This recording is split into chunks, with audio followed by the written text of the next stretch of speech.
Hmm. Muy buenas tardes, capítulo humano. ¿Cómo están? Qué gusto verlos por acá. Voy a dar un ratito para que se conecte la gente y vamos a hablar sobre Deleuze hablando sobre Nietzsche. Diego hablando sobre Deleuze hablando sobre Nietzsche. Qué aburrido, ¿no? La verdad es que está bastante interesante. Nietzsche es de esos pensadores eh, increíblemente sacados de contextos y mal interpretados, sumamente visitados, pero vale la pena porque la verdad es que sí tiene unos pensamientos muy bonitos, tiene unas cosas increíbles que creo que vale la pena que todo el mundo las tenga en mente. Pero bueno, ya se conectó bastante gente, entonces Deleuze hablando sobre Nietzsche. No es una lectura directa de Nietzsche, es una lectura de Deleuze hablando sobre Nietzsche. Saludos a todos los que están saludando, qué gusto verlos por acá. Y de hecho, la manera como Deleuze lee a estos autores está bien interesante, que lo que hace de alguna manera es como buscar dónde están realmente las ideas de valor. O sea, no es tanto como que los lee tratando de hacer crítica y diciendo, tu idea está mal, no me gustó cómo lo planteaste, esto está mal hecho, sino que Deleuze dice, a ver, si un pensador tiene 100 ideas malas y una idea buena, enfócate en la idea buena y sácale provecho a la idea buena. Que de hecho ya desde ahí hay un gran aprendizaje viniendo de Deleuze, que es lo que a lo mejor nosotros deberíamos de hacer, ¿no? O sea, en lugar de todo el tiempo estar como buscando picarle agujeros y encontrar críticas para destruir la manera de pensar de los otros, lo que deberíamos de buscar es de que dónde están las cosas que han dicho los otros que nos pudieran funcionar, nos pudieran servir y pudieran avanzar el mundo de las ideas, ¿no? Entonces, desde ahí hay un aprendizaje muy interesante. Pero vean, esta frase de Nietzsche me gusta mucho porque es una frase que usa para empezar este libro que es el que vamos a estar hablando hoy, ¿no? Dice, aquellos que critican y no crean, que defienden conceptos desvanecidos sin la capacidad de darles la fuerza necesaria para que vuelvan a la vida, son la plaga de la filosofía. Todos estos que solo quieren debates y grandes discursos están inspirados por el resentimiento. Ve qué raro, ¿no? O sea, lo que decía Deleuze es que el trabajo del filósofo es de alguna manera crear conceptos. Y obviamente lo único por lo cual deberías de voltear a ver el pasado y revisitar esos conceptos viejos es si tienes la capacidad de reinterpretarlos y revigorizarlos de alguna manera, inyectarles una fuerza nueva, recontextualizarlos y darles una fuerza en la modernidad para que sirvan hacia el futuro. O sea, traerlos a la vida nuevamente, ¿no? Usarlo como esta herramienta creativa. Y de hecho, para mí, esta lectura, el poder creativo, el poder de la afirmación, es lo más importante que saqué de este libro de Deleuze y Nietzsche. La importancia de crear, de proponer, de afirmar, ¿no? Entonces, aquí es donde está la lectura más interesante. Algunas cosas que Deleuze consideró como muy buenas de Nietzsche que han sido, la verdad es que Nietzsche es de esos filósofos que han sido muy mal leídos y muy mal interpretados, ¿no? Digo, la verdad es que recuerden pues digo, la idea del superhombre, hubo gente que lo vinculó inclusive al principio del nazismo, ideas sumamente peligrosas y muy sacadas de contextos que no son las correctas. Y les voy a dar una idea, ¿no? Actuar de manera intempestiva, es decir, en contra del tiempo y así sobre el tiempo, en favor, así lo espero, de un tiempo por venir. Es lo que debería hacer un filósofo. Lo que debería de hacer un filósofo, según Nietzsche, es actuar de manera intempestiva. O sea, no es sobre el pasado, sino que es en contra del tiempo, en el tiempo y más que nada y principalmente buscando un porvenir. Estas son probablemente sus nociones más interesantes y más rescatables en este libro, como un filósofo de la afirmación, un filósofo de la vida, un filósofo del amor. A ver, es un filósofo que pues, de alguna manera estaba enamorado inclusive de las ideas de Dionisio, del romance que tuvo este dios perdido, el dios de los bacanales, ¿no? Un dios bastante raro, ¿no? Donde parecía que el romance era más con Apolo, por muchos de los pensadores. Nietzsche habla mucho de la idea de Dioniso, ¿no? Entonces, bueno, lo primero que quiero platicarles de Nietzsche es la metáfora que él usa, o más bien la historia que él construye en el libro de Así habló Zaratustra. En Zaratustra hay tres grandes momentos, ¿no? Que es una historia que habla de que empezamos como camellos, cargando un peso del pasado, cargando con valores, cargando con cultura, cargando con norma, cargando con moral, cargamos las cosas a través del desierto. Eventualmente después el camello se transforma en un león. El león es como una fuerza destructiva que rompe, que rasga todo aquello que estaba cargando, que destroza, que desmonta, que se revela, que es visceral, ¿no? Pero sigue siendo un animal de alguna manera. La idea es que después del león venga la etapa del niño. El niño como una metáfora de la creación, de la inocencia, de la afirmación de una nueva vida. ¿Okay? Esta metáfora de Zaratustra creo que es una metáfora interesante por muchos sentidos. Habla también un poco del proceso de la vida de Nietzsche, de los diferentes libros que publicó. Él tuvo una vida muy complicada, acabó con, tenía una enfermedad que se fue haciendo cada vez más grave a medida que fue pasando su vida. Sus últimos libros, inclusive mucha gente equivocadamente los desvalida ya como obras de locura total, lo cual pues no necesariamente es cierto. Es un hombre que acabó completamente dependiente de su madre y de su hermana en una manera bastante precaria, una historia muy triste. Pero aún así, esta metáfora de su propia vida a través del camello, el león y el niño, que es la misma metáfora de Zaratustra, es una metáfora muy interesante porque, de hecho, inclusive hablar de metáforas es un concepto muy nietzscheano. Nietzsche introduce a la filosofía la noción del poema y de los aforismos, ¿no? Esto creo que también es importante recordarlo, donde muchos filósofos anteriores a él tenían esta ilusión de poder acercarse a la verdad como algo objetivo y describir el objeto a través del aparato fenomenológico y hablar del objeto como algo al cual nosotros tuviéramos acceso. Y Nietzsche, pues, a través de la poesía y de los aforismos, decía que lo más cercano que podemos estar en la verdad es la metáfora. Entonces, por eso Nietzsche es este pensador que escribe muy bonito, pero hace afirmaciones muy poéticas, usa estos aforismos, metáforas, metanimias, deslices de significantes. Obviamente toda su obra se presta mucho a interpretaciones porque pues usa mucho estas metáforas, ¿no? Cuenta historias, Dios ha muerto, el león, el camello, el niño. Entonces, pues, obviamente se abre mucho y se presta mucho a interpretaciones, que no va a ser el objetivo de este análisis. Voy a tratar de hacerlo, de hecho, bastante puntual sobre algunos temas que me gustan, ¿no? Entonces, regresando a esta narrativa, ¿no? Del camello, el león y el niño, que va a ser como una línea, una metáfora que es como una línea conductora para mucho de lo que más me gustó de esta lectura de Deleuze sobre el pensamiento de Nietzsche. Entonces, el camello, pues es el que carga los valores, el que carga el peso, el que carga con el pasado. Camello como animal de carga, ¿no? Pero animal de carga, y lo hice casi de una manera despectiva, como diciendo de que, pues, qué horrible vida, ¿no? Simplemente tener que caminar por el desierto cargando con el peso del pasado, lo que tus amos te dicen que tienes que cargar. Después cuando viene el león se revela, es visceral, es un animal que es visto como una figura poderosa, rompe todo, desgarra, tiene una furia, un hambre, un deseo ¿sabes? O sea, un deseo visceral, ¿no? Pero sigue siendo un animal. La idea es que trascendamos también el león y lleguemos a ser niños, como la inocencia y la fuerza afirmativa y creadora. ¿Okay? Entonces, aquí dice que la historia del pensamiento, la historia de la filosofía, pasa por este arquetipo de alguna manera o pasa por esta metáfora de alguna manera. Dice que muchos pensadores lo que hacen es que defienden ideas antiguas, defienden valores pasados. De hecho, mucho de lo que vamos a platicar ahorita adelante de la moralidad de esclavo es cargar con una moral antigua, defender valores antiguos. De hecho, los profesores de filosofía, y la frase con la que abrí de Deleuze, hablar de que estas personas que solo buscan los debates y los grandes discursos repitiendo las ideas del pasado, pero son incapaces de darles una vida nueva, son motivados por el resentimiento. Entonces, Nietzsche hablaba de dos grandes energías, ¿no? O sea, como la energía de la afirmación y la energía reactiva. Entonces, algunos de estos filósofos que están atrapados todavía en una etapa de camello, y a ver, y la idea es que tengamos que pasar por estas etapas. Somos camellos en el sentido de que cargamos con una serie de cosas, después somos leones que destruimos y nos rebelamos contra los valores que veníamos cargando, pero la idea es que no nos quedemos ahí, en esa energía reactiva contra aquello que no nos gusta, sino que eventualmente lleguemos a ser niños otra vez y con esa creatividad de niños podamos crear cosas nuevas.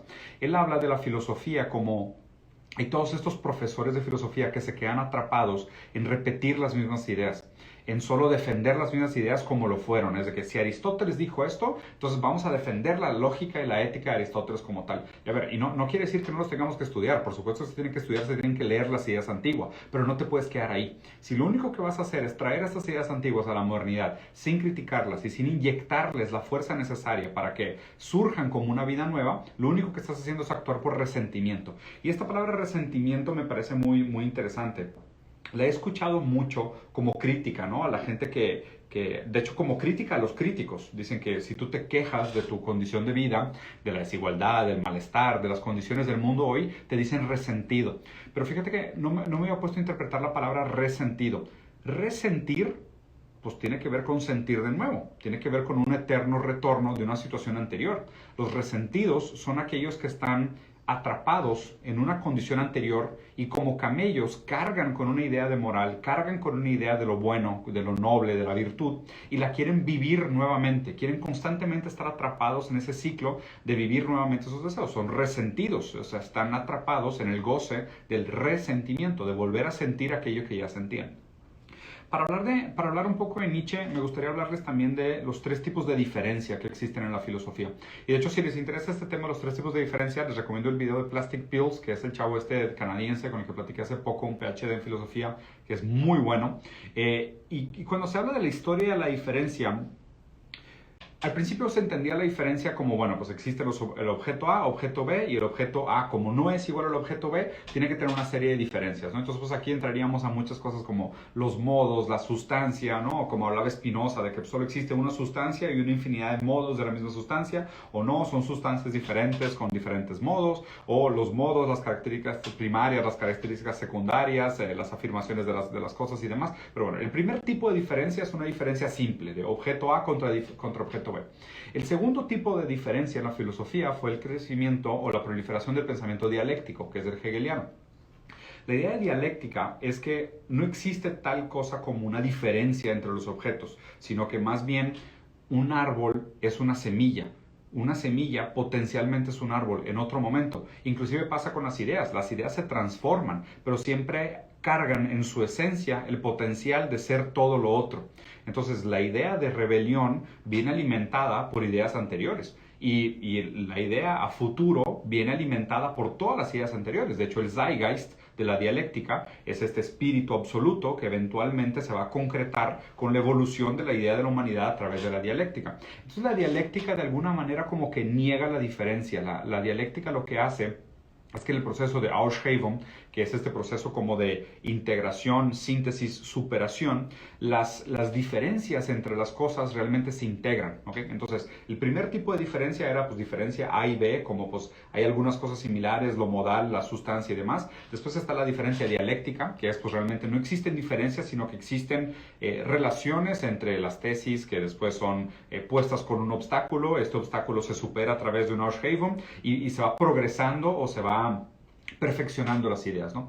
Nietzsche tenía una tercera noción de lo que son las diferencias, que son las diferencias puras, que son las diferencias puras que no están vinculadas unas cosas con las otras, ¿no?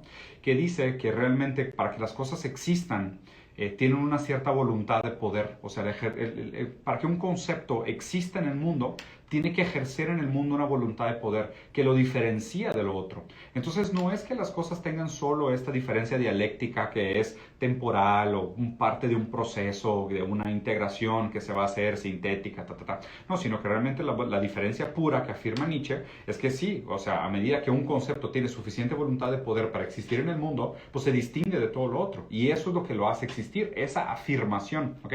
Porque inclusive la diferencia entre la energía afirmativa y la energía reactiva es que la energía reactiva, que tiene mucho que ver con la dialéctica, depende de una condición anterior. O sea, tú te basas en una condición anterior para ser reactivo contra esta condición anterior. Entonces, la dialéctica depende siempre de una negación como un punto de partida, porque niegas algo para afirmar una cosa nueva, pero la afirmación es siempre reactiva. La energía es reactiva a algo negado. Necesita algo negado para poder existir una cosa nueva. Y Nietzsche hablaba más como de esta noción de la diferencia pura, de que cuando existe una voluntad de poder de un concepto, esta voluntad de poder surge y existe más allá de que dependa de la negación de una otra cosa para existir o no. Okay.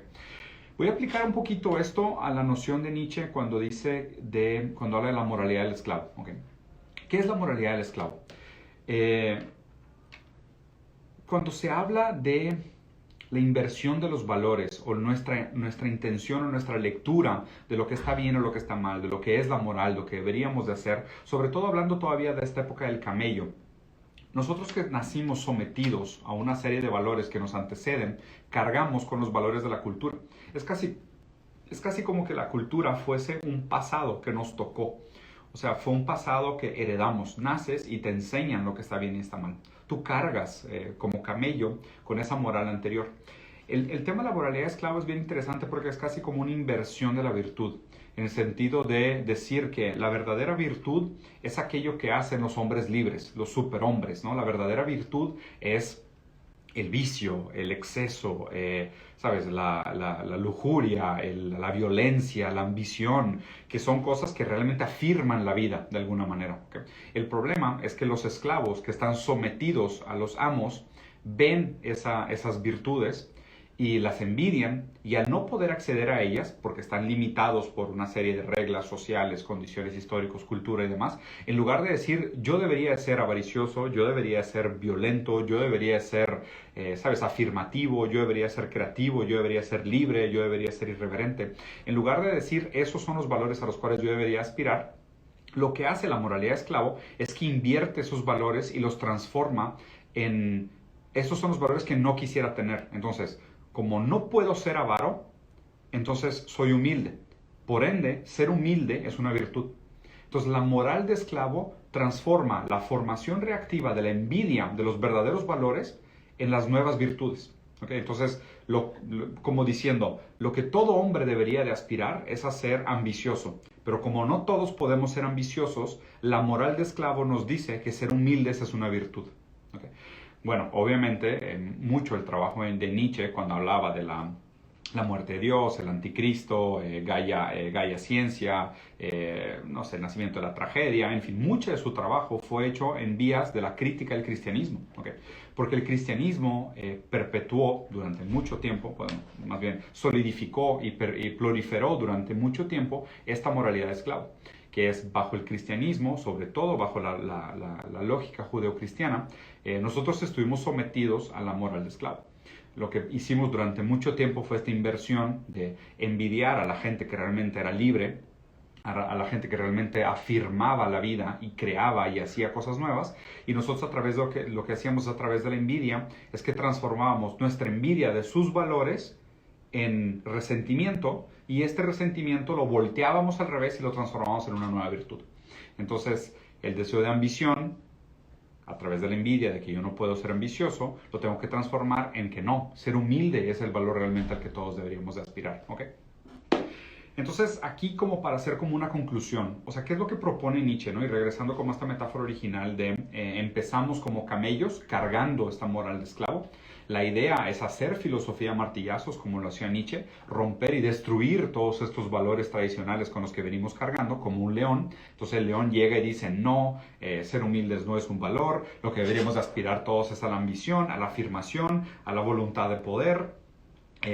Como leones destrozarlo todo, pero no quedarnos ahí, porque el león todavía es una fuerza reactiva, el león todavía depende de una negatividad, o sea, todavía depende de la crítica de los valores anteriores, cuando de nuevo la intención es crear, o sea, la intención realmente es apelar a las fuerzas creativas de la vida, es a la afirmación. Si vamos a recuperar algún concepto, tenemos que recuperar este concepto para revigorizarlo y lanzarlo hacia el futuro para que continuemos el camino del progreso, que es lo que hace el niño. El niño crea, el niño juega, el niño inventa, el niño es el que puede ser poeta otra vez. Entonces, para terminar, hay una frase que les quiero leer, que la verdad es que, bueno, hay dos que me gustan mucho, ¿no? Bueno, voy a leer esta, la página 26, vean esta. Esta dice, ¿dónde está? No, ¿sabes qué? Mejor la 29, sí, esta bien. La idea de Nietzsche es que la muerte de Dios es un gran acontecimiento ruidoso, pero no lo suficiente, ya que el nihilismo continúa, apenas cambia de forma. El nihilismo significa hace un momento devaluación, negación de la vida en nombre de los valores superiores. Y ahora, negación de estos valores superiores reemplazados por valores humanos, demasiado humanos. La moral reemplaza la religión. La utilidad, el progreso y la historia misma reemplazan los valores divinos.